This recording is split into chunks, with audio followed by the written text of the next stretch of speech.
but I was curious if you'll permit me to ask you about Fury of the Gods Sure. and Yeah. how that's shaping up.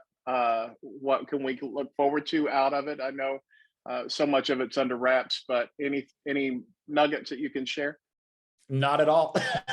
I have. Well, I mean, it's all under wraps for a reason, and ultimately, look, I'm a firm believer in not spoiling things. So to oh the yeah, extent that yeah. yeah. But I will say, and I mean this in all authenticity, I am very proud of it. I was really proud of the first one, and I really do think we made a really charming movie out of the first one.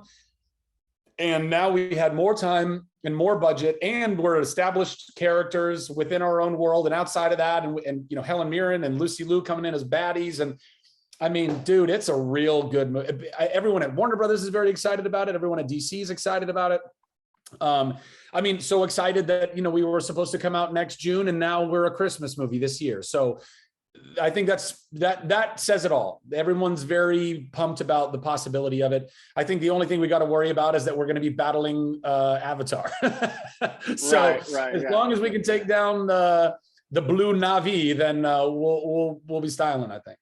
It's still pretty fun movie, right? Some of these franchises kind of start out fun and then they kind of raise the stakes and everything. And I'm sure the stakes are raised, but you still have the humor and all that. Oh yeah.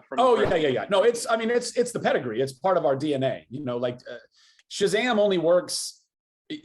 Shazam is one part action movie like other superhero movies, but it's also equally one part heart and one part humor.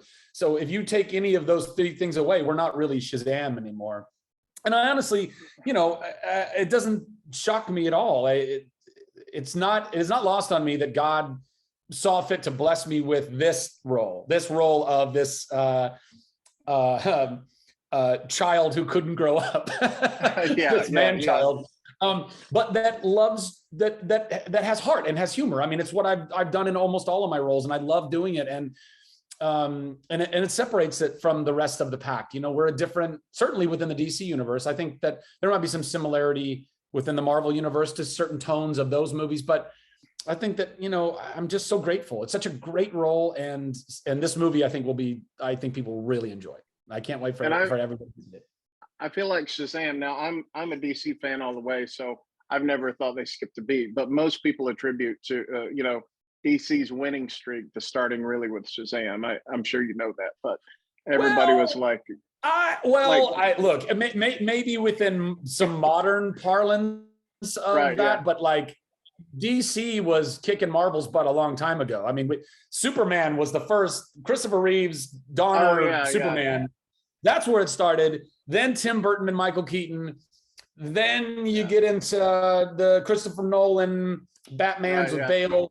And then there's been some, I think, trying to figure out what is the DC world, and I think a lot of that was response to Marvel building their greater universe, and how do we do that? And I don't know, there's some starts and stops in that, but I will say within the modern titles of DC, we certainly have gotten to be the most fun and irreverent and kind of, very different than Deadpool, but also like kind of the Deadpool of DC in that we are in the universe, but we get to comment on the universe, where a lot of other movies don't do that. They can't do that. They're more serious, So I'm grateful. I'm grateful that tonally we get to be that.